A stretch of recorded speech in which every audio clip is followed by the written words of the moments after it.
আমার মতো এই ভুলটি কখনোই করবেন না, তাহলে পড়ে যেতে পারেন খুব বড় বিপদে।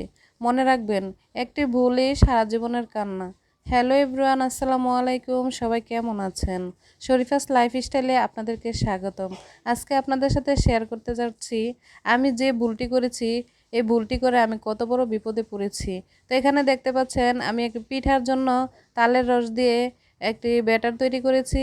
তো এখানে কেক বানানোর একটি পাত্র নিয়েছি, সেখানে আমি সরাসরি ব্যাটারটা ঢেলে দিয়েছি। এটাই হচ্ছে আমার জীবনের সবচেয়ে বড় ভুল। আমি এই পাত্রের মধ্যে তেল ব্রাশ করিনি এবং কোনো কাগজ ইউজ করিনি, সরাসরি ঢেলে দিয়েছি। তারপরে সরাসরি চুলার উপরে তাওয়া বসিয়ে দিয়ে দিয়েছি। এটাই ছিল আমার সবচেয়ে বড় ভুল।